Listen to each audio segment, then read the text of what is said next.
Last week, Obama gave a speech where he said the myth that I racked up a big deficit is just untrue. I inherited a deficit, and I didn't add to it very much.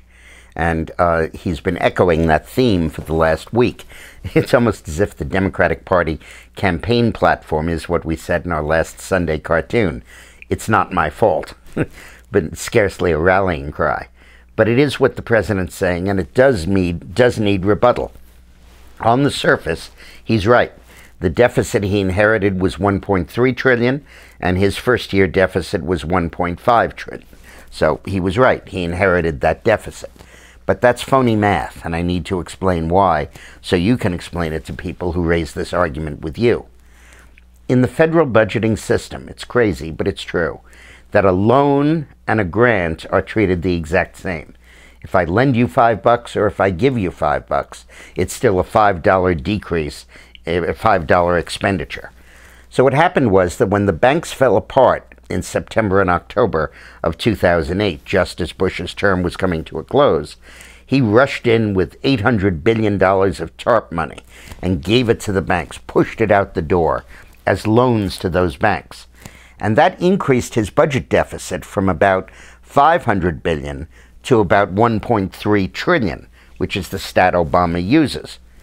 But then a month or two after Obama took office, the banks paid all that money back.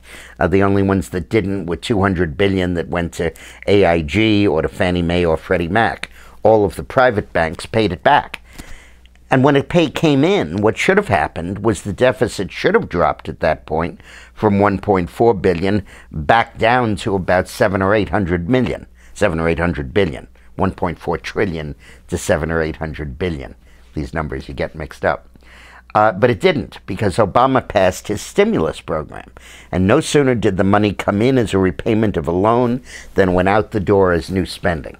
So technically, it's true that Obama's deficit was about the same as Bush's. But in fact, it was really 2 to 3 times Bush's budget deficit.